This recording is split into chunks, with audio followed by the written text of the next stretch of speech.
Então, gente, eu vou colocar na tela o texto do Inomérico, e aí eu vou lendo de pouco em pouco e comentando. Se vocês quiserem falar alguma coisa, pode me interromper à vontade, tá? Não tem problema, porque eu acho que se deixar acumular também, depois a gente perde o ponto que estava. Quem assinou hoje de manhã, eu estou contando para ontem.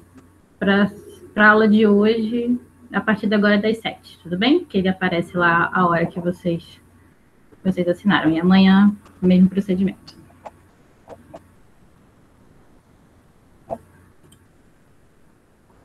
De nada. Vamos ver se hoje ele me deixa.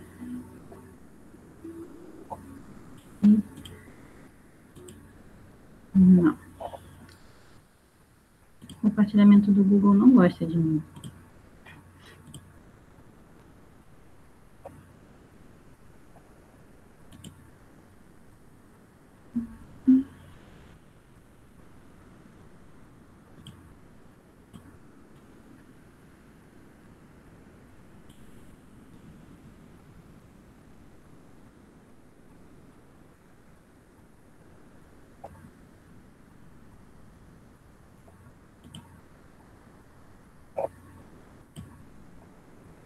Agora que tinha.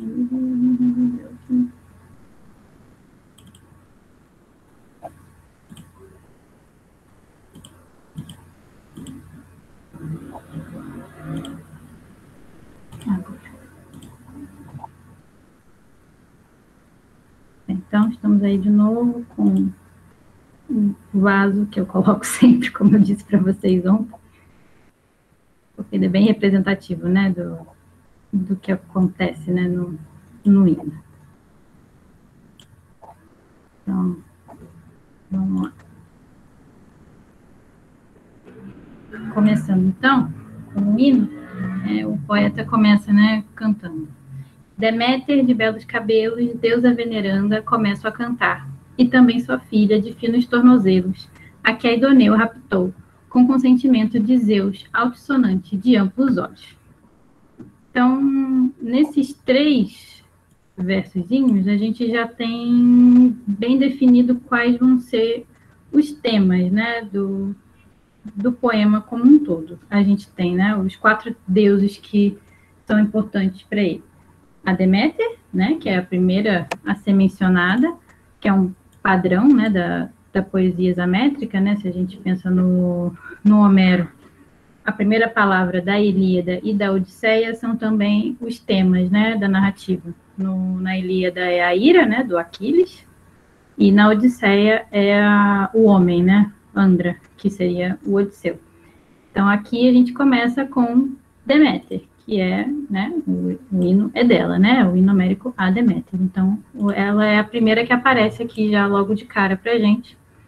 E logo em seguida, a sua filha de finos tornozelos, né, que é o segundo grande tema do hino, que é a Perséfone, que toda a ação da Deméter, né, tudo que ela faz durante a narrativa, ela não faz sem motivação, né, ela faz porque ela está atrás da Perséfone de saber do que aconteceu com ela.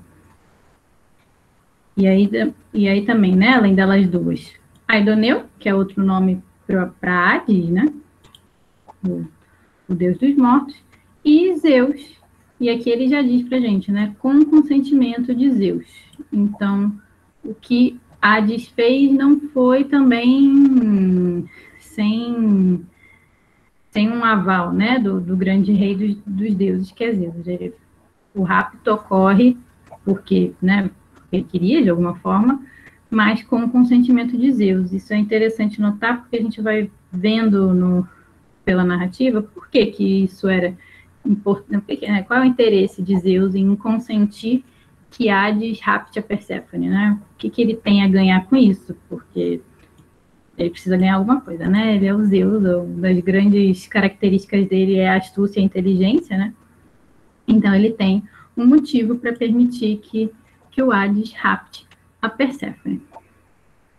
Então a gente já começa o poema, né, com os 4 grandes atores já bem definidos e com uma história um pouco que contada, né? O assunto principal é Deméter, por conta do rapto da Perséfone pelo Hades e com esse consentimento dos Zeus, que tem um papel importante também. Eu acho que eu não falei, né? Tipo, o hino ele é dividido em 3 partes. Essa primeira parte, que vai do verso 1 ao verso 90, ela é a narrativa do rapto de fato. Aí depois a segunda parte, que vai dos versos 91 a 304, que é, né, a maior parte, né, do hino inteiro, que é a parte da Deméter em Eleusis, né, o que ela faz lá, formando seus mistérios, etc. E a última parte, que vai do verso 305 ao 495, que é o último, né, que é a parte do desfecho, né, que é a fome e o retorno de Perséfone. Hoje eu pretendo que a gente veja a parte 1 e a parte 2. Vamos ver como vai andando, né? Então, muito bem. Temos aqui os 4 deuses que são importantes. E aí o hino passa, então, para, de fato, a narrativa do rapto da Perséfone. Ele vai, né? Longe de Deméter frutífera, de espada dourada, brincava a menina com as oceaníades de colo profundo, colhendo flores, rosas e crocos, ou açafrão, e belas violetas, de uma macia campina, e também írises e jacintos, e um narciso, preparado como dolo a rosada menina, por Gaia, por vontade de Zeus, para agradar ao que todos recebe. Brilhante maravilha, majestoso a todos que o vissem, fossem deuses imortais ou homens mortais. De sua raiz nasciam 100 corolas, todas perfumadas, e todos acima no vasto céu, na terra e no mar de ondas salgadas riram.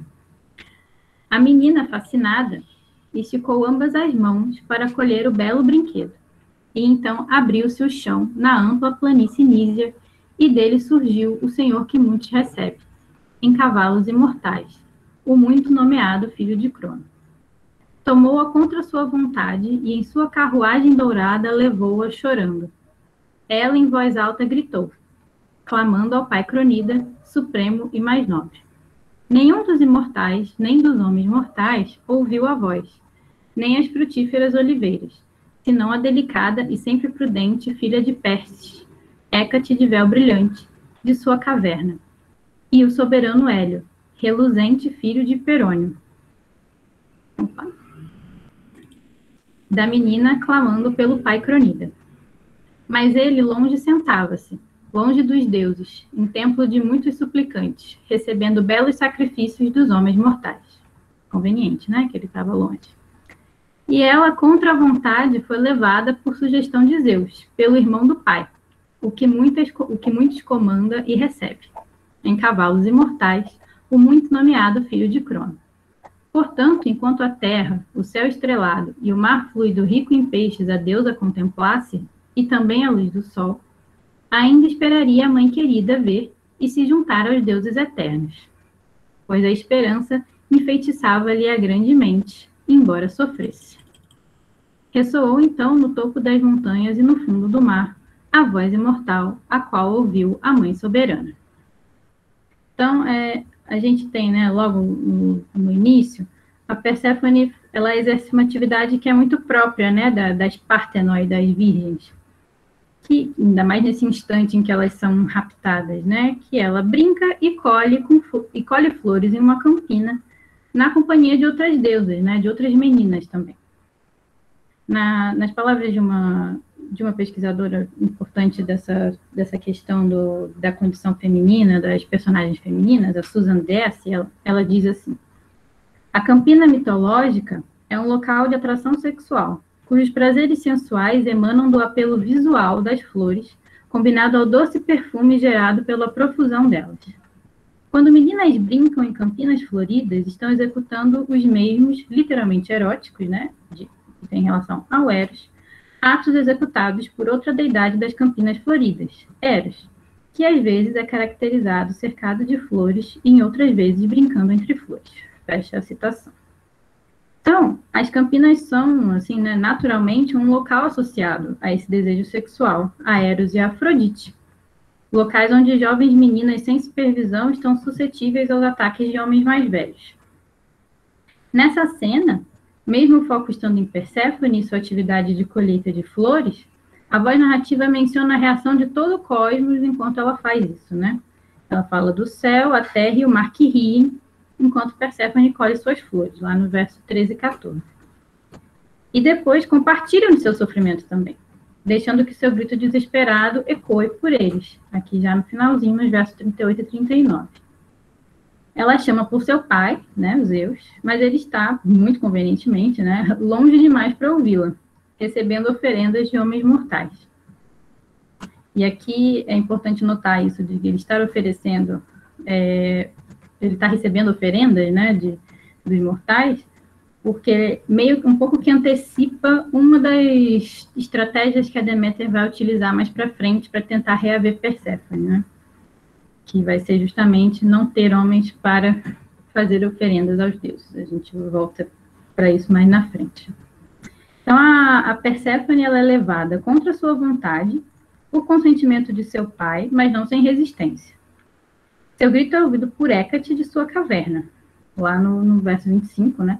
A Hécate é nomeada filha de Perse, e é o mesmo epíteto, né? A mesma explicação para deusa que o Hesíodo usa na Teogonia, né? Filha de Perses. Então, essa é a mesma genealogia, né? Então, a gente mostra que tem uma certa lógica, né? Entre os dois poemas, né? Que eles lidam com formas parecidas desse pensamento mítico, né? E toda a cena também é testemunhada por Hélio, né? Que é o Deus Sol, e sendo Deus Sol, ele é meio obrigado a ver tudo o que acontece enquanto é de manhã, né? E a Perséfone, ela sabe que enquanto ela estiver ao alcance da visão de Hélio, né, enquanto ela puder ver o sol, contemplar a luz, ver o mar, a terra e o céu, que ainda há esperança que alguém a socorra. E que certamente isso não ocorrerá depois que chegar ao mundo dos mortos, onde nenhum outro deus, senão Hades, habitava.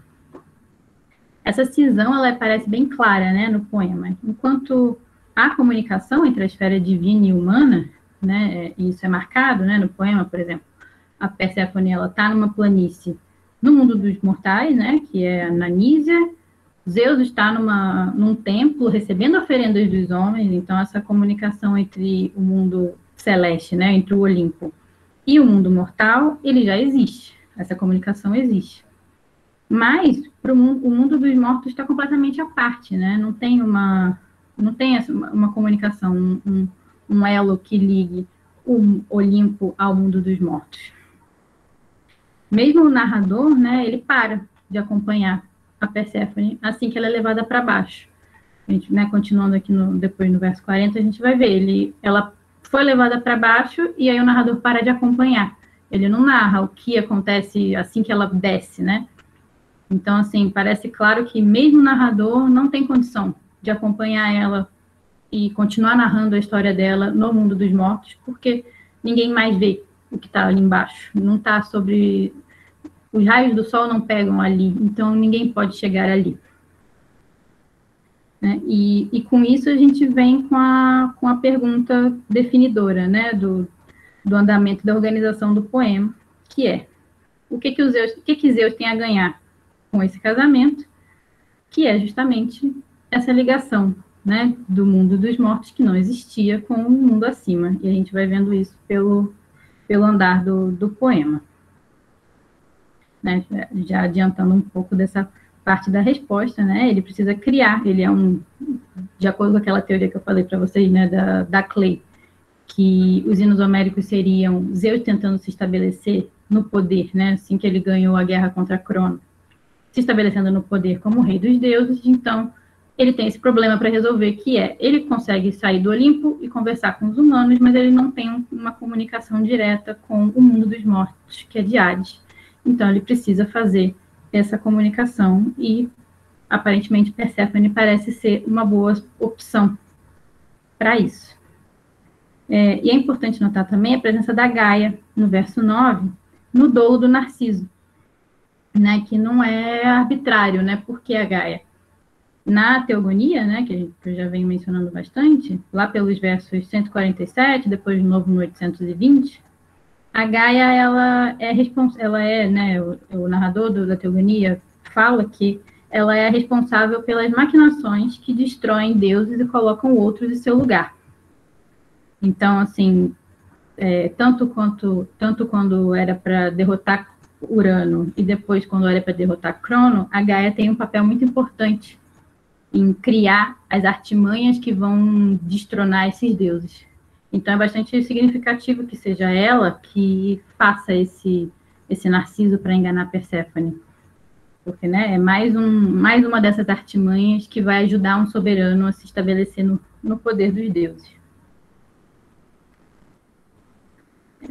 E, embora esperasse uma reação negativa por parte de Deméter, considerando que ela não lhe informa sua decisão, né, que Zeus não lhe informa sua decisão e permite que Hades leve Perséfone ao submundo, Zeus parece subestimar as reações da deusa da colheita ao rapto da filha. Né, ele faz isso achando que vai ficar tudo bem e ele vai se arrepender um pouquinho de ter feito isso, como a gente vai ver. Né? Então, continuando a narrativa do poema, né, a partir do verso 40, vamos retomar aqui. Dor lancinante tomou-lhe o coração, né, já falando da Deméter de novo, né? E dos cabelos ombrosos com as mãos arrancou o véu, e o manto azul escuro lançou aos ombros, pondo-se em movimento, qual ave de rapina, pela terra nutriz e o mar molhado, procurando. Ninguém a verdade lhe queria contar, nem dentre deuses, nem dentre homens mortais, e nem lhe veio uma ave mensageira da verdade. Assim, por 9 dias, a soberana Del, que seria um apelidinho assim para Deméter, pela terra vagou, carregando tochas acesas nas mãos, e nem da ambrosia, nem do doce néctar provou, em seu pesar, nem a pele banhou. Então, por 9 dias, a Deméter em vão busca, né, por notícias de sua filha, negligenciando comida e bebida, né, o néctar e a ambrosia, que são os alimentos dos deuses, né. No verso 44, fica claro, porém, que outros deuses sabiam o que havia acontecido e não queriam contar, provavelmente porque se tratava de um plano de Zeus e que, portanto, não caberia a eles interferir. E aí a gente entra na coisa das tochas, né? Que a gente estava comentando ontem dos mistérios, né? Que tinham as tochas. E há registros, né? De uma procissão com tochas nos cultos em Eleus, o que levou muitos pesquisadores, estudiosos, a acharem que essa parte seria uma reprodução do culto, né? Que essa parte das tochas seria uma espécie de mimetização da procissão, né? Para os mistérios, por isso que estaria aqui. Mas faz sentido, né? Ela usar tochas, porque ela procura por 9 dias e noites inteiros. Então, ela precisaria dessas tochas para conseguir iluminar o caminho, né?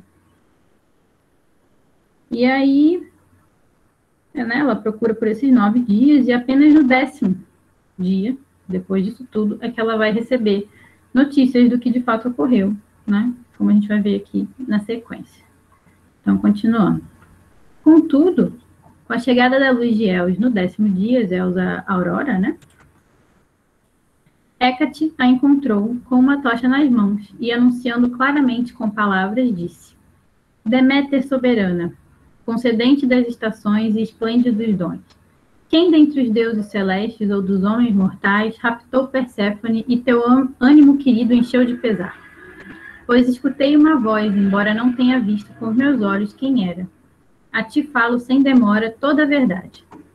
Assim falou Hécate, e não lhe respondeu com palavras a filha de belos cabelos de Réia, mas logo com ela apressou-se, carregando tochas acesas nas mãos. Então, Hécate se apresenta a Deméter, né, como uma testemunha auricular do rapto de Perséfone, né? Ela diz que não pôde ver, né, mas como ela tem essa morada privilegiada em uma caverna, que justamente está localizada ali entre a Terra, né, e o Olimpo, então ela consegue ouvir o que acontece, né? E então ela vai, vendo que a Deméter procura e ninguém dá nenhuma informação para ela, a Hécate vai até Deméter para dizer, né, disso que ela ouviu e que de fato a Perséfone tinha sido raptada, né, pelos gritos e tudo mais. É interessante notar, né, que só aqui que aparece o nome Perséfone mesmo, né? Como eu tinha falado para vocês ontem. A Deméter mesmo não usa esse nome para filha, e nem o narrador tinha dito antes, né, Perséfone. A Hecate é a primeira a dizer Perséfone. Antes ela só era chamada de menina ou filha, né, que é Cora ou Tigater. Por todo o poema, Deméter nunca usa esse nome para sua filha. Parece haver uma clara distinção, portanto, entre Coré, a jovem filha de Deméter, e Perséfone, a deusa do submundo, esposa de Hades.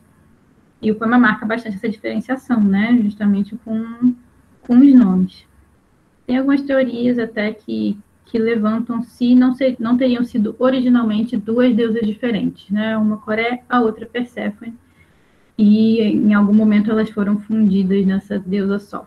Né? Mas, assim, para a realidade desse poema, não é isso, né? É uma deusa só que acaba tendo dois nomes, por assim dizer. Aí a gente entra na questão da Hecate nesse poema. Para muitos helenistas, a participação da Hecate se daria apenas por uma conhecida associação com os mistérios de Eleusis, que ela aparece bem pouco e bem pontualmente. Mas mas assim, né, se a gente for pensar do ponto de vista da produção poética, você não vai colocar uma personagem só porque ela aparece no culto, então justifique, pronto, acabou, né? Ela tem um caráter, um papel bastante crucial, né, como intermediária desse conhecimento para a Deméter e desse gradual processo de revelação, né, do que aconteceu com a Perséfone de fato. Então, assim, né, finalmente munida da informação que ela precisava, a Deméter vai até Hélio, junto com a Hecate, para averiguar melhor o que foi que aconteceu com a filha dela. E aí a gente continua. Foram até Hélio,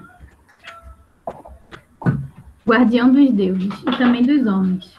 Prostraram-se diante de seus cavalos e disse a deusa entre deuses: Hélio, sendo Deus, respeita-me como deusa, se alguma vez com palavras ou atos teu coração e teu ânimo aqueci. A menina que pari, meu doce broto glorioso, sua alta voz ouvi pelo ar estéreo, como se forçada, embora não tenha visto com os meus olhos. Mas tu, é claro, tudo na terra e no mar, do alto do ar observas com teus raios. A verdade me contes, se vistes minha filha, e quem a levou para longe de mim, contra sua vontade, carregando-a, se um dos deuses ou dos homens mortais. Assim falou. Assim falou, e respondeu-lhe o Hiperônio com palavras. Filha de belos cabelos de réia, senhora Deméter, saberás. De fato, muito me impressiono e apiedo do teu aborrecimento acerca da filha de finos tornozelos. Nenhum outro dos imortais é culpado, senão Zeus, acumulador de nuvens, que a deu a Hades para que a chamasse de jovem esposa, seu próprio irmão. Ele que para a treva nevoenta a levou em seus cavalos, conduzindo-a enquanto chorava copiosamente. Mas, deusa, definha seu grande lamento. Não precisas em vão manter terrível cólera. De certo, não acharás impróprio ter genro entre mortais como a Idoneu que muitos comanda, teu próprio irmão de pai e mãe. E quanto à honra, ele obteve sua parte, quando, no princípio, a divisão trina foi feita. Ser comandante daqueles que lhe foram designados, os mortos, né, no caso. Assim falando, exortou os cavalos, sob ameaça, ligeiros enquanto puxavam rapidamente o carro, quais aves de longas asas. Dor terrível e impudente tomou o ânimo de Deméter. Então, o Hélio dá um relato completo, né, para Deméter, nomeando, inclusive, o verdadeiro responsável pela maquinação, né, que é Zeus. No entanto, ele faz a ressalva, né, tentando consolá-la, de que Hades é um ótimo candidato a marido de Perséfone, por ser um dos 3 deuses responsáveis por gerir o cosmos, né? Aqui na divisão pós-Crono, né, Zeus ficou com Olimpo, enquanto seus irmãos Poseidon, né, Poseidon e Hades, um ficou com o mar e o outro com o submundo. Hélio não espera para ouvir a resposta de Deméter, afastando-se imediatamente assim que termina de falar. O narrador, porém, nos informa do estado de espírito da deusa. Saber da traição de Zeus a enche de uma dor ainda maior do que já sentia. Um outro pesquisador, o Jan Rudert, ele resume bem essa questão com a seguinte citação.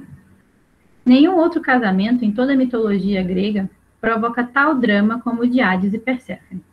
Casamentos não costumam separar a jovem noiva de sua mãe dessa forma. Os casamentos divinos usuais não as separam em definitivo. No mundo acima, onde quer que residam, os deuses são acessíveis uns aos outros, tanto quanto quiserem. Se Deméter ou Perséfone pudessem cruzar a barreira dos ímperos, um casamento com Hades pareceria como outros casamentos divinos, e não causaria a crise narrada no hino eleusino.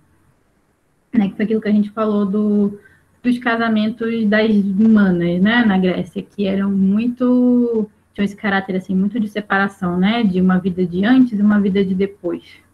Para os deuses, a princípio, isso não seria um problema, né, porque eles moram todos no Olimpo, então eles poderiam se frequentar de forma bastante, né, tranquila, se fosse o caso. Mas não sendo Hades, né, o marido da Perséfone, porque a Deméter não pode simplesmente ir até lá, falar com a filha dela. Está bem claro, né?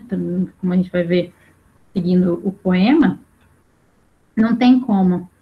Se a Deméter tivesse como ir para o Hades e resgatar a filha dela, ela teria feito agora mesmo, né? Sabendo o que aconteceu, ela ia, descia, pegava a filha dela de volta e voltava para casa, estava tudo certo. Mas não é isso que ocorre, ela não pode, ela não tem esse poder de ir até lá. Então é um casamento como das humanas, né? Que a mãe fica completamente privada da filha e isso causa um grande sofrimento para Deméter. Né? Então, sem o consentimento dela, Zeus permitiu que Perséfone fosse levada ao submundo, onde permaneceria inacessível a Deméter para sempre. E por isso a deusa da colheita sofre ainda mais do que ao descobrir o desaparecimento de sua filha. E aí, então, aqui encerra a primeira parte do poema, né, que vai até o verso 90, que é a narrativa do rapto de Perséfone. A partir daqui, a gente entra na segunda parte, que já é a reação, né, da Deméter a isso que ocorreu.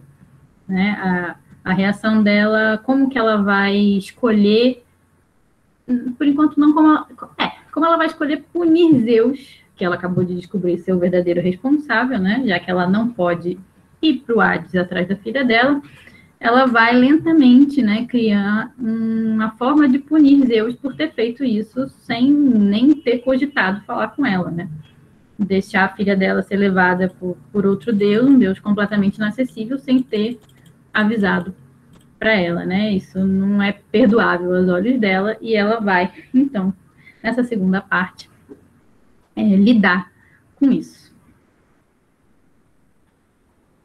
Né? Então, essa segunda e maior parte do poema acompanha Deméter na cidade de Eleusis, para onde ela vai, afastando-se dos outros imortais, e para executar seu plano de vingança contra Zeus, que Hélio revelou ser o verdadeiro responsável pelo desaparecimento de Perséfone. Então, né, vamos à leitura, a partir do verso 91. Assim, tendo-se irritado com o Cronida de negras nuvens, virou as costas para a Assembleia Divina e o grandioso Olimpo, e dirigiu-se às cidades dos homens e seus ricos campos, mitigando sua forma por muito tempo. Nenhum dos homens, nem das mulheres de fundas cinturas que a vissem, a reconheceriam. E chegou primeiro ao palácio do sábio Seleu, que à época era rei da fragrante Eleusis. Com o coração pesaroso, sentou-se na beira da estrada, junto ao poço Partênio, do qual os cidadãos colocavam água na sombra, pois acima dele crescera um galho de oliveira, assemelhando-se a uma idosa senhora, que do parto e dos dons da bem coroada Afrodite já fora excluída, e como eram as nutrizes dos filhos dos reis, ministros das leis e governantas dos soantes palácios. Então a Deméter, ela assume, né, um disfarce bastante incomum para se aproximar de Eleusis, né? Como ela é uma deusa da colheita e da fertilidade, né? Ela se disfarçar de uma velha senhora é curioso, né? E o poeta ali grifa bem, né? Já privada dos dons de Afrodite. ou seja, que já não mais participa, né, do sexo ou tem capacidade de engravidar. Mas ela faz isso porque era assim, né, que eram as nutrizes dos filhos dos reis e as governantas dos soantes palácios. Ao reforçar essa informação, o narrador parece estar nos dando uma dica, né, da verdadeira intenção de Deméter.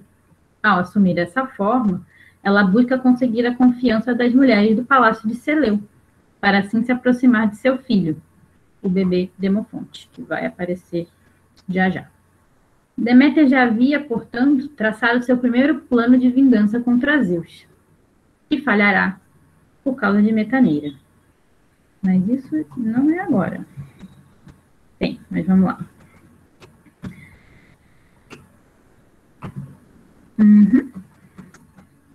Vamos continuar lendo, então.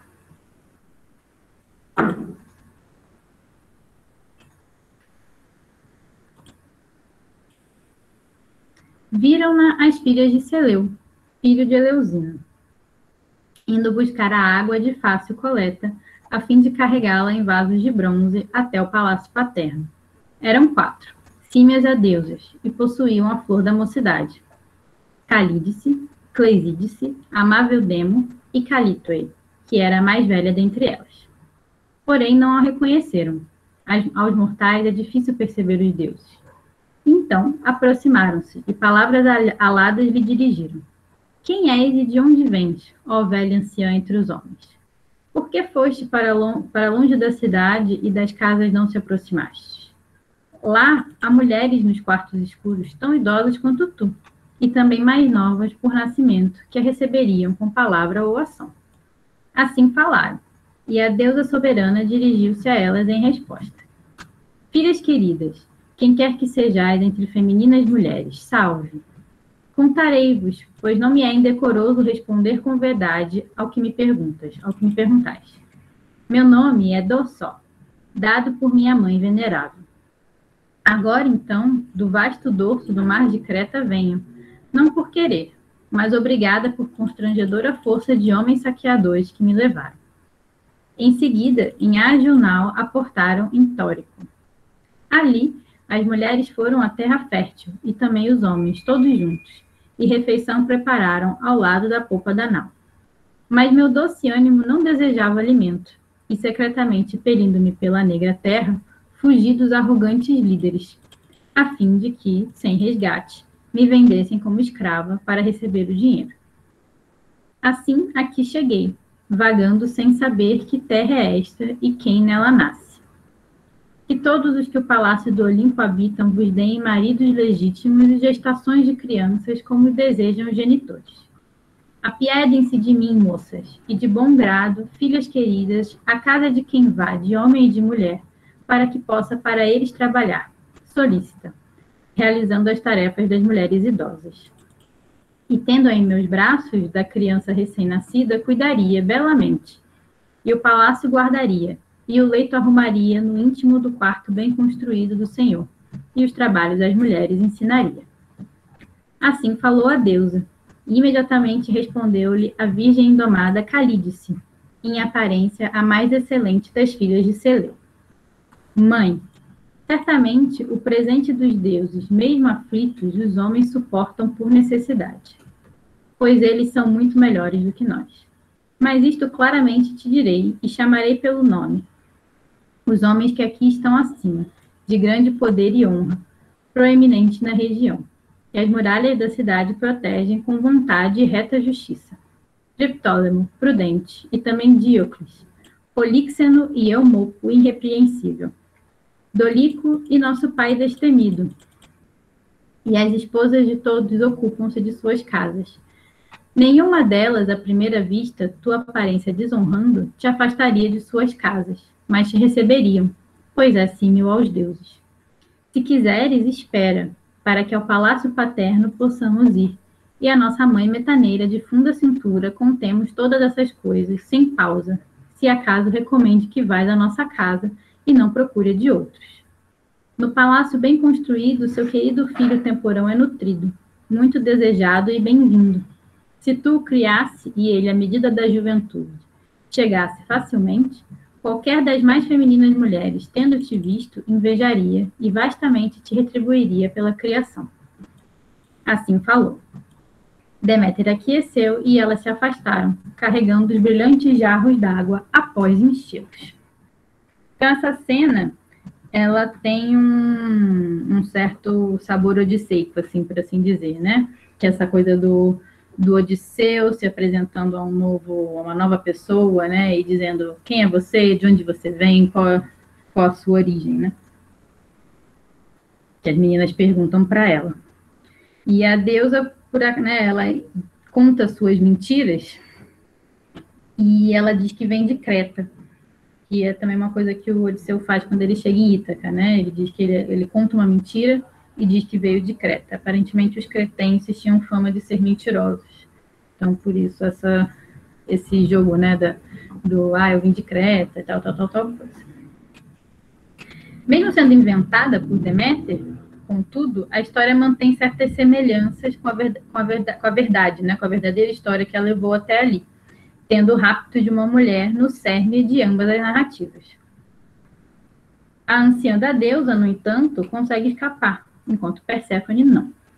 De certa forma, isso indica que Deméter nunca perde de vista o que de fato a levou a Eleusis, e isso remete a seu pedido final nos versos 137 a 144, ser levada ao palácio para que possa cuidar do pequeno príncipe. Né? Esse cuidar do pequeno príncipe vai ser a forma que ela encontrou, né, agora, de tentar punir os deuses. Como? Ela vai tentar dar para ele a imortalidade, que é um dom que separa os homens dos deuses, né? A imortalidade é o que faz os deuses especiais, e você privar os deuses da exclusividade dessa imortalidade é algo assim, né, que é uma híbris, né, como a gente fala na tragédia, né, é um excesso, né? Os homens que tentaram chegar à imortalidade ou fizeram alguma coisa contra a imortalidade foram severamente punidos, né? O próprio filho do Apolo, o Asclépio, salvando, né, várias pessoas, ele foi punido por Zeus por não ter deixado os humanos morrerem, que é a sua condição principal, né? Humanos morrem, é por isso que eles são diferentes dos deuses. Então, essa vai ser a estratégia inicial de Deméter. Ela vai tentar transformar uma criança mortal em imortal para punir Zeus por ter levado a sua própria filha imortal, né? Por ter deixado que ela fosse levada para o mundo dos mortos, né? Isso é parecido um pouco com as estratégias do Prometeu, né? Lá no Exíodo, né? Na Teogonia, nos Trabalhos dos Dias, que ele rouba o fogo, né? Que era antes só dos deuses e leva para os mortais, fazendo eles viverem mais e prosperarem e tudo mais. Então, a Deméter já sabe, né, que essa é uma estratégia que vai ser que vai atrair, né, a atenção de Zeus e vai funcionar para ela como uma possível vingança para esse ato. Mas ainda não chegamos nessa parte, vamos continuar. A partir aqui do 171. Rapidamente dirigiram-se à grandiosa casa paterna e de pronto a mãe contaram o que viram e ouviram. E logo se foram, pois a mãe mandou que a chamassem para a incontável recompensa. E elas, como corças ou novilhas na época de primavera, que se precipitam à campina, após saciarem o peito na pastagem, assim, tendo segurado as dobras das vestes desejáveis, desceram pela trilha da colina, com os longos cabelos em ambos os ombros caindo, assemelhando-se às flores de crocus, né, o açafrão de novo, que nem lá em cima, né? Ele grifa bastante a beleza e a juventude dessas meninas, né? Como se fosse um contraponto para a anciã de Deméter. Encontraram a gloriosa deusa exatamente onde a deixaram, e ao querido palácio paterno a conduziram. Deméter, com seu coração pesaroso, atrás delas seguiu, coberta da cabeça aos pés. O manto azul escuro enrolando-se nos tornozelos esguios da deusa.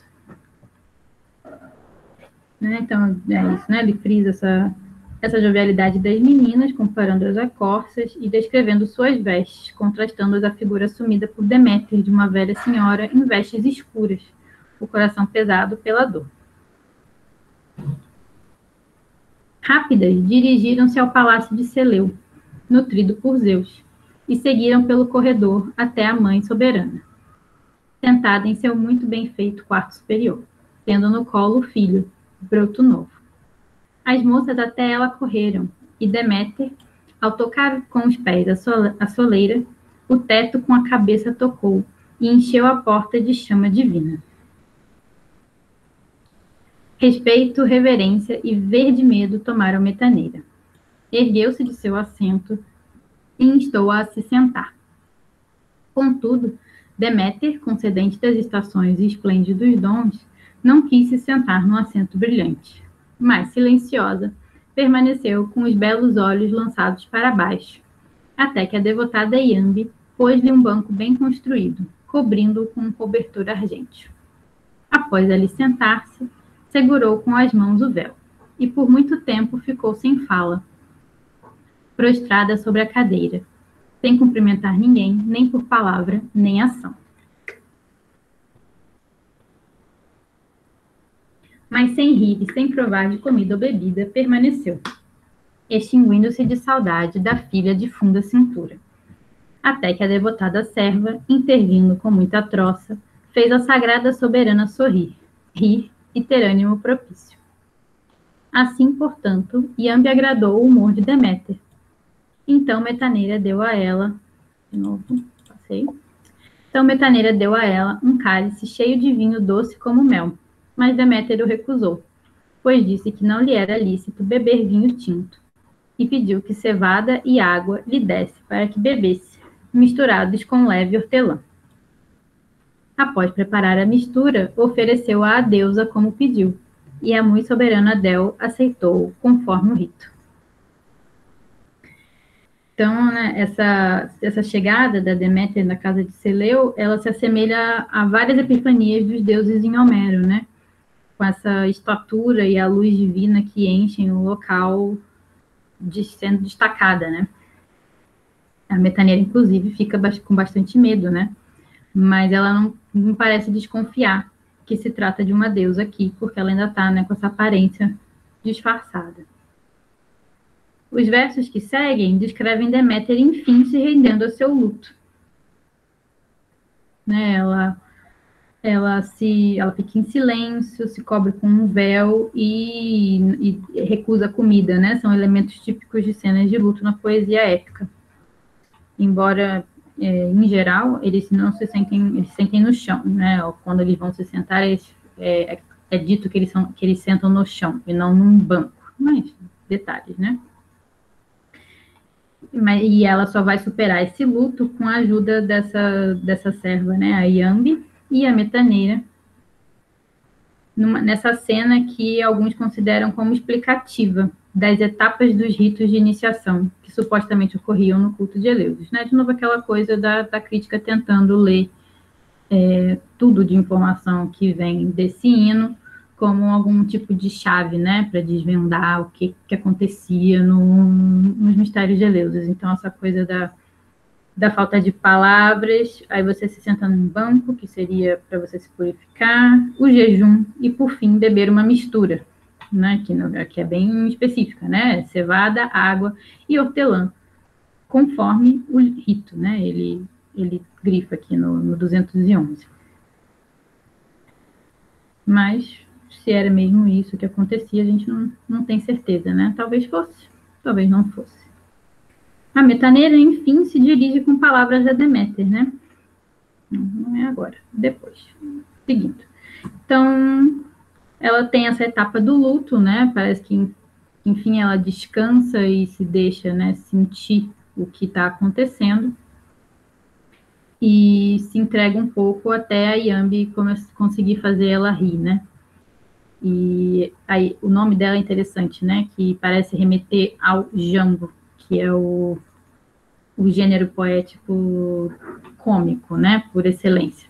Então, essa serva Iambe faz a Deméter rir, e ela esquece um pouquinho da dor que ela estava sentindo, né, do luto dela, de não ter mais a filha dela.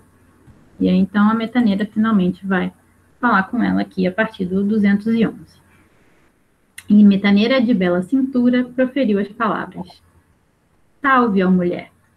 Suponho que de pais vis não sejas, mas sim de nobres, e de teus olhos sobressaem reverência e graça, como se de certo fossem de reis ministros das leis.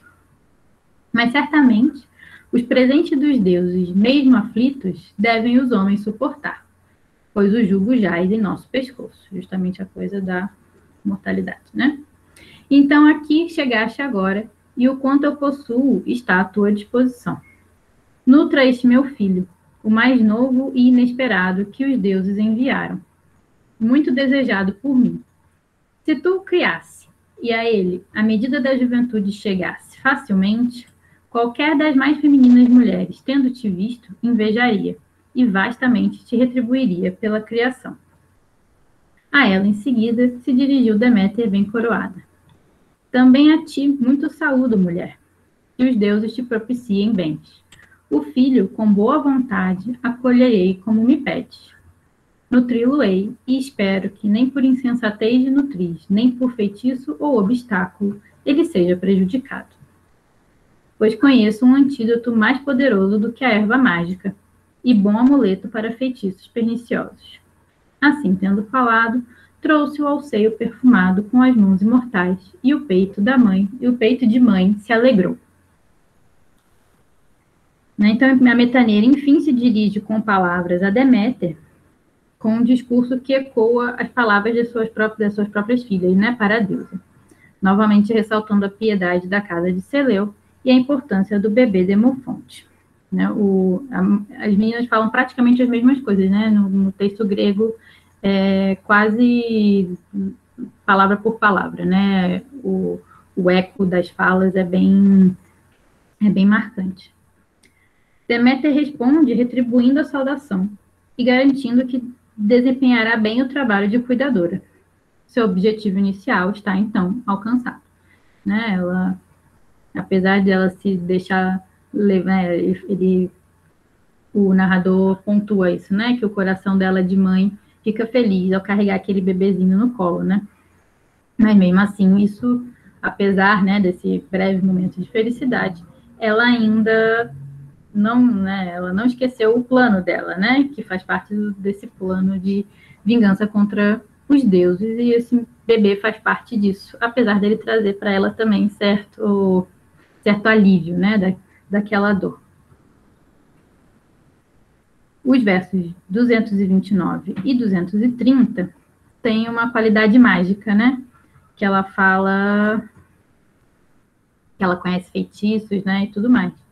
E o que realmente parece que ela está fazendo é oferecendo essa imortalidade, né, pro bebê, essa proteção e não ser machucado, né, não ser suscetível às ameaças externas, né, que ela já estava planejando mesmo, ela vai continuar esse plano em seguida. Tudo isso, né, não impede ela de ficar feliz com o bebê, como já tinha dito. Então, win-win situation, né? Todo mundo sai feliz. Ela se vinga dos deuses, ela fica feliz por ter um bebezinho de novo. Então, tá tudo certo, né? Então, continuando com o texto. Tá. Assim, o esplêndido filho do sensato Seleu, Demofonte, gerado por metaneira de bela cintura, ela nutriu no palácio. E ele crescia, símil a uma divindade, sem consumir alimento ou ser amamentado. Aqui a gente, infelizmente, tem um pedaço de quebra no verso, né, aqui. É um problema no papiro. A gente só tem Deméter no final aqui escrito, né. Deméter o besuntava de ambrosia, como se fosse nascido de um deus, enviando-lhe sopro agradável e segurando-o junto ao colo. À noite o cobria em fogo como tição, às escondidas dos caros pais. Para eles era um grande espanto como crescia precocemente, aos deuses assemelhada à face. E imortal faria, privado da velhice, não fosse pela insensatez de Metaneira de bela cintura, que à noite, tendo espreitado do quarto perfumado, viu. Gritou, e ambas as coxas golpeou, temendo por seu filho. E no ânimo foi tomada de grande loucura, e gemendo, palavras aladas proferiu. O filho Demofonte, a hóspede com muito fogo encobre, e a mim dá lamento e luto funesto.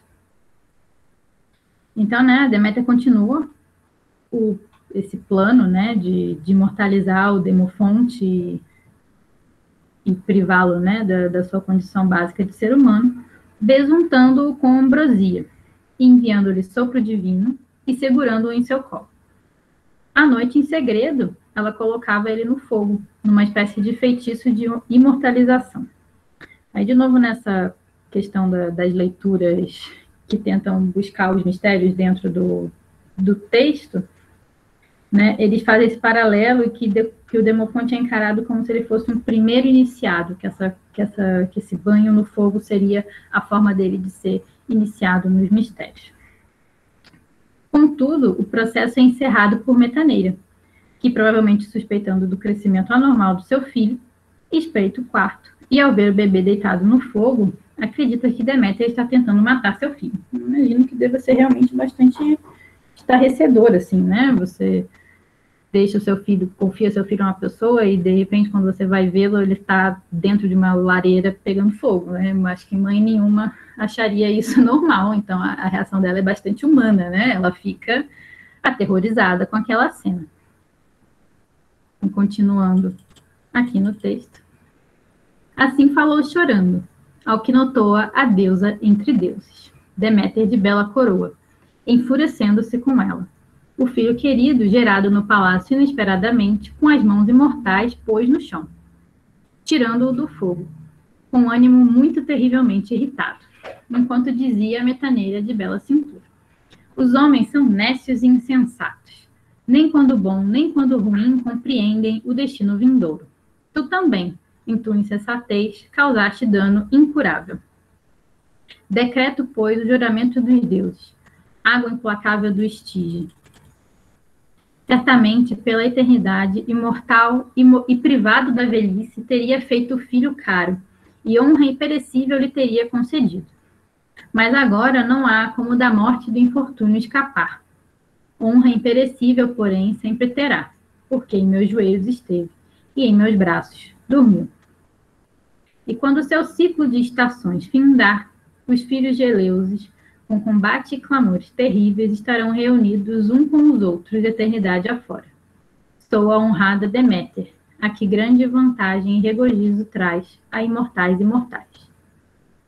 Conduz-me ao grande templo, e sob ele um altar erga o povo, sobre a cidade e a alta muralha, no alto do Calícoro, proeminente colina. Eu mesma os ritos instituirei, para que depois, realizando-os impecavelmente, minha mente se torne propícia.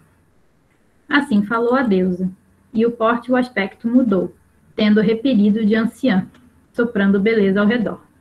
Perfume atraente de seus véus fragrantes exalava, e ao longe a luz da pele imortal da deusa resplandecia. Os cabelos dourados cresceram sobre os ombros, e um brilho encheu o sólido palácio como raio. Então, né, a Deméter fica absolutamente enfurecida com o insucesso do seu plano, né, e ela culpa a Metaneira e a ignorância dos mortais.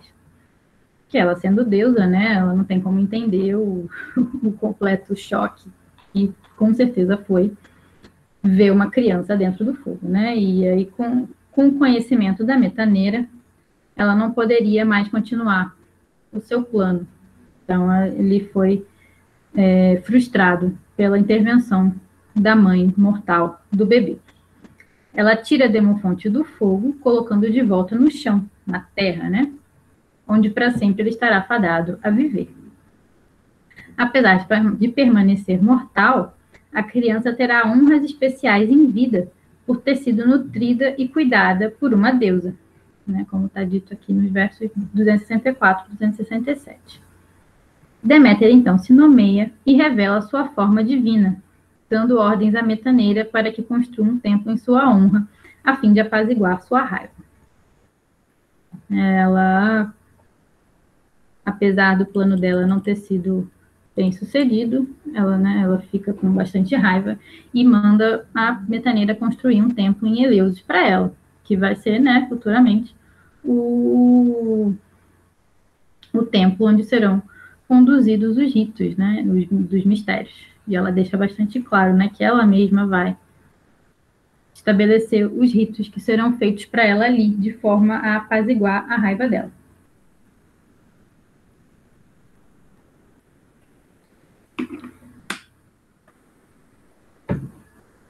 E aí a gente chega no finalzinho, né, dessa parte. Continuando aqui.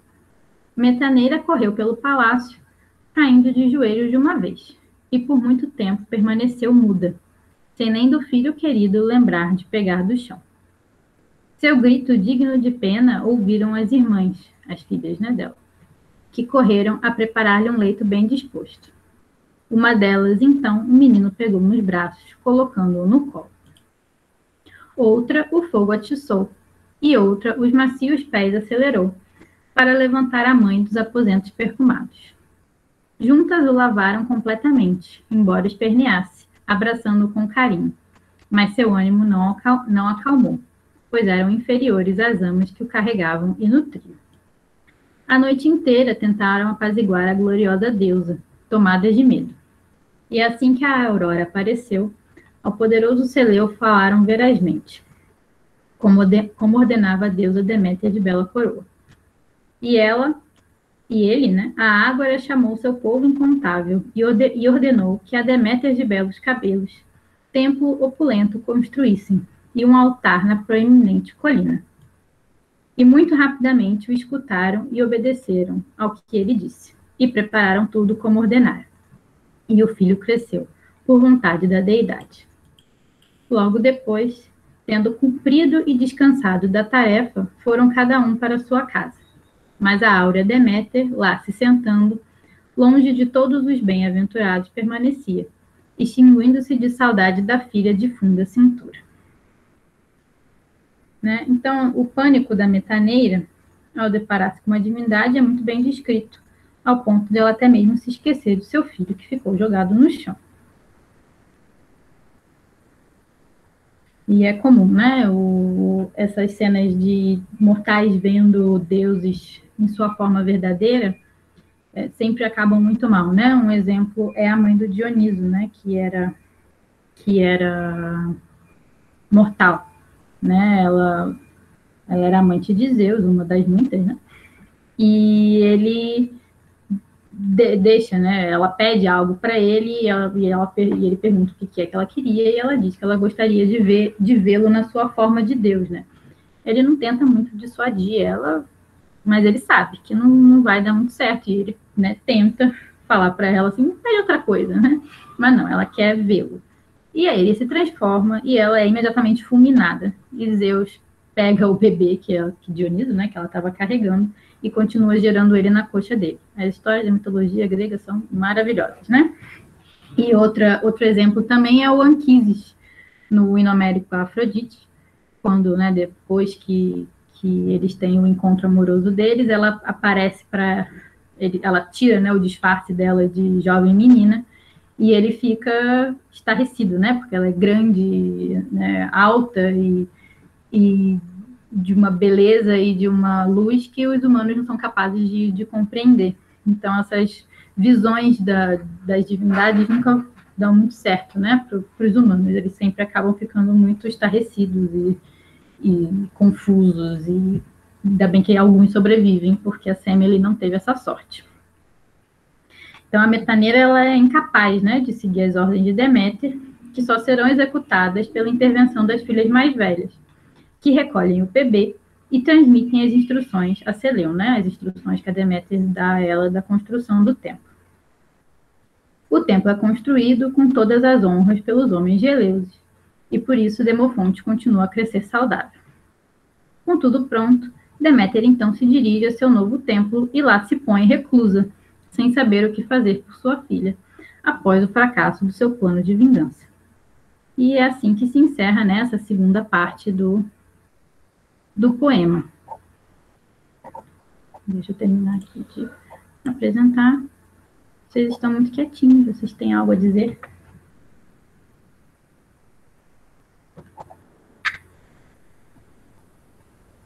Não?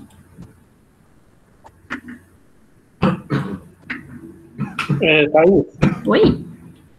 tem uma pergunta aqui do chat que eu também fiquei curioso, eu vou repetir ela em áudio, então. Por favor. Tem uma explicação para Deméter recusar o vinho e preferir cevada com pelã? Uma das, né, das explicações seria isso do que essa poção seria mágica, né, e associada ao rito dela, e que seria mais adequado, né? Mas eu acredito assim, a recusa do vinho também faz parte do luto, né? Porque o vinho é uma bebida um pouco mais alegre. Você bebe ela em banquetes, né? Em simpósios. Então é uma bebida de celebração. Ela não é uma bebida adequada para quem está de luto. Então ela nega e pede por essa bebida que seria mais associada a ela para essa coisa do rito. Ok. Uma outra questão ali, a questão de como se refere no início, antes do rapto da Perséfone, e depois ela retorna quando Hecate aparece e começa a denominar ela como Perséfone. Também não poderia ser uma simbologia de um rito de passagem? Dela se transformando da inocência para uma outra fase da vida, por assim dizer, ou uma outra representação dela como deusa? Sim, com certeza, é exatamente isso, né? É engraçado que a mãe dela não usa esse nome, né? Eu acho isso bastante marcante, né? Mas justamente, tanto que quando a Hecate aparece e fala o nome dela, ela já tá lá embaixo, né? Ela já foi sequestrada, ela já é casada com Hades, né? De certa forma. Então, ela já é uma nova pessoa, né? Ela tem esse novo nome, ela agora é uma mulher casada, ela não é mais uma jovem menina que pode brincar nas campinas, né? Então, com isso, ela... Até porque depois, quando o único momento onde há uma alegria para Deméter é quando ela encontra o bebê, que é onde ela sai do momento de luto e tristeza. Então, quando ela reencontra uma criança, quando ela reencontra a inocência, ela volta a ter um pouco de alegria, talvez representando essa transformação da Perséfone, e a inocência e a perda da inocência. Sim, com certeza. Isso. Porque é isso, né? Ela é muito marcantemente uma mãe, né? Tá até no nome dela, né? Deméter é mãe da terra, né? Algo assim. Então, ela é bem marcadamente uma mãe, né? E essa separação da filha foi muito súbita, né? Ninguém conversou com ela, não teve um momento assim de tipo assim, tudo bem, agora minha filha vai se casar, porque eventualmente as filhas casam. Não, né? Ela é bruscamente separada da filha e fica, de repente, da sua situação de mãe, ela não tem mais, né? A criança dela, né? Tanto que ela chama a Perséfone o tempo todo de ou minha filha, ou minha criança, ou meu broto, né? Que eu coloquei na tradução, porque a palavra em grego tem relação com broto de bambu não, né? Mas de planta, né? Como ela é a deusa da colheita, né? Então a filha dela é um brotinho de planta, né? Então é bem traumático para ela isso, né? De se separar assim de repente e ficar sem a filha dela. Então esse bebê traz um acalento, né? Pro coraçãozinho de mãe. Ok. Tem aqui sobre motivação dos Zeus apoiando o casamento de Perséfone com Hades. Seria entre o reino de... Isso, exatamente, né? A gente... finalizando o hino amanhã, a gente vai ver que o plano dele parece ser exatamente esse, né? O plano dos Zeus ele não tem essa comunicação entre o mundo dos mortos e ele. E ele precisa de alguém que faça essa ponte de fato. Então, essa coisa de ele dar o consentimento dele, ainda mais porque o poeta grifa tanto, né? Que foi com o consentimento de Zeus. Então, não dá para imaginar que seria assim, sem sem ele ter um plano por trás, né? Isso seria bom para ele de alguma forma. Então, a Perséfone para lá, né, a Perséfone que é filha dele com a Deméter, ou seja, ela é uma filha do céu e da terra, de certa forma, ela seria, né, um bom elo com esse mundo de baixo, né? Uma filha do céu e da terra, sendo casada com o Deus dos mortos. Eu sei que não é o caso aqui de comparações entre mitologias, mas talvez o paralelo até seja interessante, porque na mitologia asteca tem um mito similar, né? Na mitologia asteca, até onde eu lembro eu acho que se não me engano, da Xochiquetzal, se não me engano, que também é sequestrada por um deus raptada por um deus do norte, e ela retorna na figura de outra deusa, e aí ela se torna independente dos dois deuses, e ela que mantém essa unidade também, com Perséfone ficando um tempo no reino das trevas e um tempo no reino do sol. Então tem até essa coisa de descida de deusas é um motivo bastante comum, né? Tem a Inanna também, da mitologia... Ai, meu Deus, não sei. Acho que é da Mesopotâmia, né? Que ela também desce, né? Eu não sei direito a história dela, porque eu não tive tempo de estudar. Ela vai ser Ishtar depois na Babilônica, tem essa... Pois é. É bem comum, né? Essa coisa de alguma coisa viva ter que descer aos mortos e restabelecer contatos e estabelecer ritos, né, e tudo mais. É um motivo bastante presente, né, no imaginário humano antigo. É a ideia da morte e renascimento, né? Exatamente. Aí alguém perguntou por que transformar uma criança em imortal seria uma vingança. Então, justamente porque é de ser Deus você ser imortal. Você dá uma imortalidade para uma criança que é mortal, você está privando os deuses da morte dessa criança, né? Então, por exemplo, o deus da morte, o próprio Hades, vão deixar de receber a alma dessa criança quando ela morrer, né? Porque a dessa criança não, né? Seria um adulto e eventualmente um dia morreria, mas não se ela transformar ele em imortal. Então, você está tirando desses deuses relacionados à morte a honra deles, né? A gente chama de timé, em grego, que é os poderes desses deuses, né? Então, você está privando um deus da sua honra, do seu poder. Então, isso é muito grave. E também essa coisa da imortalidade ser exclusiva dos deuses. Se você dá imortalidade a um homem, a um mortal, você está tirando o que é exclusivo dos deuses e o que torna eles especial. Então, assim, qual é o ponto, né? De Deus, Zeus é importante, né? Os deuses todos são importantes justamente porque eles são imortais. Se começar a distribuir imortalidade para todo mundo, isso deixa de ser uma coisa especial, isso passa a ser uma coisa corriqueira. Então, e aí, como ela foi privada de uma criança, ela está privando os outros deuses também de uma outra criança, né? Então, essa seria uma equivalência, né?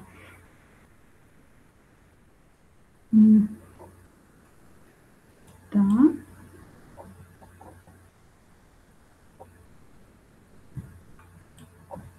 Rainha de Deus, mas é quase isso, né? Eles estão sempre brigando, né, gente? O contato assustador com o fogo poderia ser visto como uma revelação de algum dos ritos que aconteceram no tempo? Até poderia, né? A gente nunca vai saber muito bem, porque a gente não sabe o que aconteceu lá dentro, o que acontecia lá dentro de fato, né? Pode ser que tivesse alguma coisa a ver com fogos, né? Principalmente por conta da procissão com tocha, né? Então pode ser que o fogo tivesse algum papel específico, né? Ali dentro do Telestério, né? Dentro do templo dos mistérios de Eleusis, mas infelizmente não sabemos.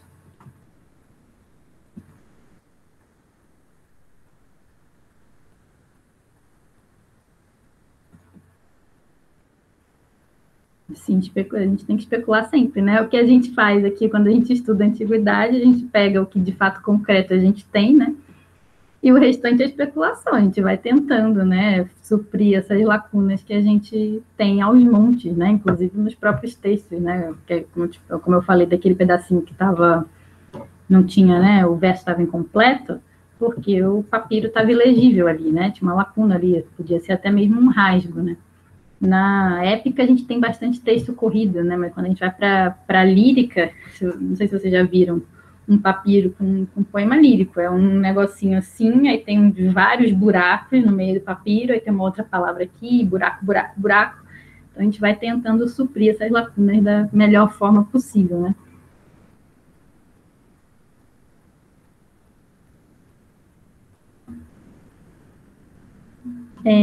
Dos mistérios de Eleusis, elas podiam sim, as mulheres podiam participar dos ritos dos mistérios, eles eram bastante inclusivos nesse sentido, né? Podia participar mulher, que na Atenas clássica, né, que a gente conhece melhor, as mulheres não eram cidadãs, né? Quem eram cidadãos de fato eram apenas os homens, as mulheres eram só casadas com eles, né? Mas os mistérios de Eleusis não, como eles lidam com a morte, né, e você saber o que vai ocorrer depois da sua morte, então é uma coisa mais universalizante. Então eles permitiam que qualquer um fosse iniciado, até mesmo os escravos podiam ser iniciados. A única exigência realmente, pelo que a gente sabe, é falar grego, e as mulheres falavam grego. Mas, assim, as mulheres têm papéis específicos em vários ritos, em vários templos. Era uma das poucas coisas que elas podiam fazer fora da casa delas, né? Elas tinham esse mínimo de liberdade, assim, né? De poder ir ao templo e cumprir suas funções como... Né? Aí depende de cidade para cidade, né? De templo para templo, mas as mulheres tinham algumas funções que elas podiam elas podiam e deviam, né, exercer dentro desses templos. E nos mistérios elas podiam ser iniciadas, sim, e participar. Até porque é um rito para duas deusas, né? Se não pudessem, seria um pouco incoerente. Embora não que não pudesse ser incoerente, né? Mas é muito marcante que são duas deusas, né? Então seria bem péssimo se as mulheres não pudessem participar, mas elas podiam sim. Pode-se pensar que a escolha de Deméter por uma criança do palácio de Cedeu, que segundo é nutrido por Zeus, é proposital? Ah, sim, com certeza, né? Porque é muito mais importante, é mais impactante que ele seja um príncipe, né? Porque todos os reis, por definição, eles são protegidos de Zeus, porque, né, o Zeus é o rei dos deuses, então todos os reis, eles precisam, né, eles têm essa ligação com Zeus, né?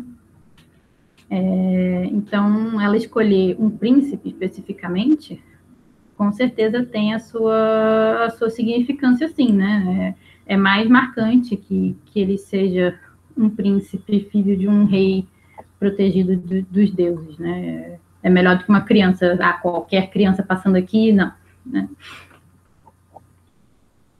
Apolo sabia exatamente o que se passava na mente de Zeus. Você está falando do Hélio, né?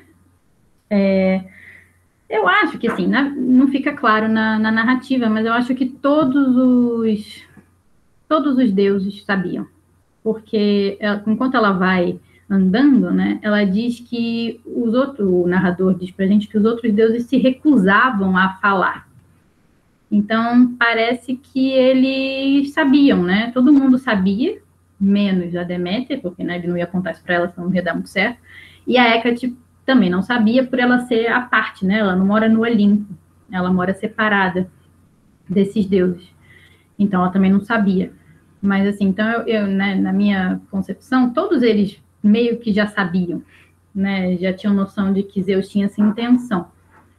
Mas aí, quando a Deméter foi lá falar com Hélio, né, e perguntado o que ele tinha visto, aí ele contou tudo, porque ele olhou para ela e viu que ela estava sofrendo muito, se compadeceu desse sofrimento e resolveu contar logo tudo de uma vez. Porque, né, ele mesmo explica, né, para ele, Hades é um ótimo partido, né, é um ótimo marido para Perséfone. Então, não tem porquê a Deméter estar sofrendo, né, lógico, pelo pela separação, mas ela não vai ser, esse casamento da filha dela não é desonrável, né? É um casamento honrado com um marido louvável, então ela não precisa sofrer por conta disso. Relação da Deméter com as séries, eu confesso que eu não sei se tem muitas diferenças, porque realmente eu foco bastante na Grécia, né, e não em Roma. Então, eu não sei se as séries têm alguma especificação, assim, né, se alguma outra coisa mais focada do que a Deméter, ou poderes diferentes, assim, né, mas, assim, não costuma ser muito diferente, né, tem nuances, claro, mas, geralmente, as coisas mais gerais costumam ser iguais, né? Acho que, inclusive, o rapto da Perséfone, da Proserpina, né? É narrado bem parecido com esse tradicional, né? Do Inomérico lá no Ovídio.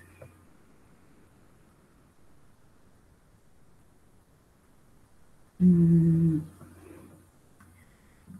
tempo como circular e não em linha. Eu acho que com certeza tem a ver com isso do ciclo das estações, né? Ela é como se ela morresse e renascesse, e isso, né, esse tempo é circular, né? Porque as estações sempre voltam e ela também, né? Mas como eu tinha falado para vocês ontem, essa circularidade dela no inomérico é um pouquinho diferente, né? Porque o narrador fala para a gente várias vezes, né, que a Deméter é a concedente das estações, ele fala em primavera, quando ela chega em Eleusis, ele fala, né, que Eleusis tinha plantações, né, eles já sabiam cultivar, então as estações já parecem bastante bem determinadas, né, nesse universo do inomérico, né, as estações já existem, já tem primavera, já tem ciclo de plantação, então é um pouco diferente do mito tradicional, né, como a gente falou ontem, de que a presença ou ausência da Perséfone é mais marcado no ritmo das estações, né? Aqui parece que elas já existem e que Perséfone vai fazer parte, né, de alguma forma, desse ciclo.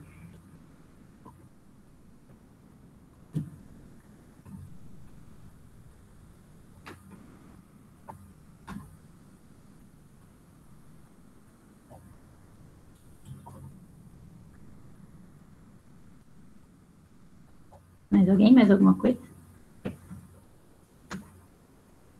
Alguma coisa que eu deixei de responder?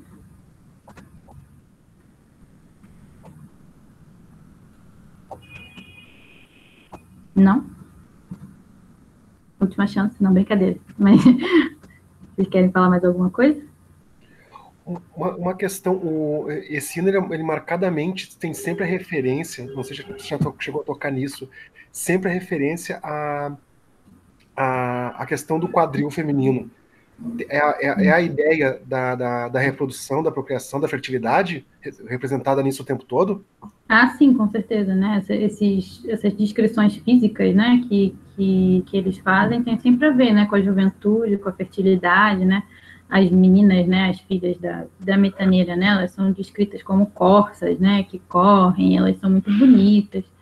Então, principalmente com as jovens, né, é importante demarcar essas coisas, né, que elas são bonitas, elas são desejáveis, elas provavelmente vão ser férteis e vão ter bons filhos, né. É bem marcado, sim, principalmente quando a gente está nesse universo de fertilidade, né? O hino da Deméter, ela é a deusa da fertilidade, então a fertilidade é algo importante, né, para você demarcar. Tanto que ele usa bastante também essas palavras de natureza, né, da Perséfone ser um broto, etc. Okay. Esses hinos eram então declamados, sim, né? Nessa época, né, no período arcaico, a gente não tem nada ainda que fosse lido, né? A cultura da leitura, ela só começa mais para o final do período clássico, né? Metade do período clássico, um pouco mais para frente. E mesmo assim, ainda se preferia as performances, né? Então, os hinos homéricos, esses maiores principalmente, os pequenos também eram declamados, né? Mas esses maiores provavelmente já tinha situações específicas onde eles eram declamados, né? Ou em festivais, ou em simpósios, haja memória, assim. Nossa, eu fico imaginando, imagina você decorar a Ilíada inteira. E é por isso que tem esses recursos, né, da poesia oral, né, de você ter o ritmo demarcado, de você ter muita repetição, né, às vezes, de versos inteiros, ou de epítetos inteiros, né, tipo, é sempre, por exemplo, o Aquiles na Ilíada é sempre o Aquiles de pés velozes, né? Então, essas coisas vão se repetindo para ficar mais fácil de lembrar, né? Mas, assim, é outra cultura, né? Outro mundo. Eu não tenho capacidade de gravar tanta coisa, mas era uma outra época, né? Não existia coisas escritas. A escrita era algo difícil, né? Tipo, né? Mesmo quando ela já era um pouco mais popularizada, eram os aristocratas que sabiam ler, que sabiam escrever, né? Então, a população mesmo decorava e declamava e sabia de cor as coisas, né? Sim, a Aurora de Rosa dos Dedos também é um bom exemplo, né? É sempre assim, né? A Aurora de Dedos Rosas surgiu matutina, é sempre essa, né? A fórmula, é sempre isso que aparece.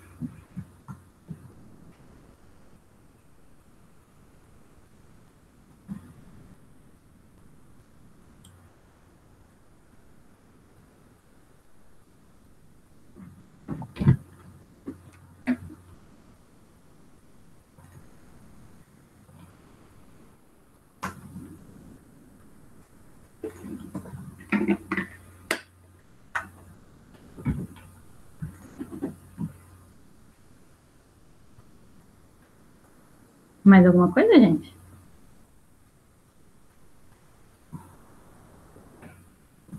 Não? Bem, então, era o que eu queria falar com vocês hoje. Amanhã a gente vai terminar o texto e eu também quero fazer algumas conclusões quanto aos significados do hino, né, para cada uma das suas deusas, né, para honrar o título do curso, né, falar um pouquinho da Deméter, da Perséfone e da Hécate e o que essa narrativa significa, né, para cada uma delas, o que a história de fato, né, o que mudou para elas, né, essas são as conclusões que e a gente vai fazer também, que é a forma como eu gosto de ler esse texto. Então, gente, muito obrigada pela presença de todos. Espero que vocês estejam aproveitando, espero que vocês estejam gostando. E amanhã a gente se vê de novo para terminar o hino. Boa noite para todo mundo. Vou parar aqui a gravação. Obrigada, gente.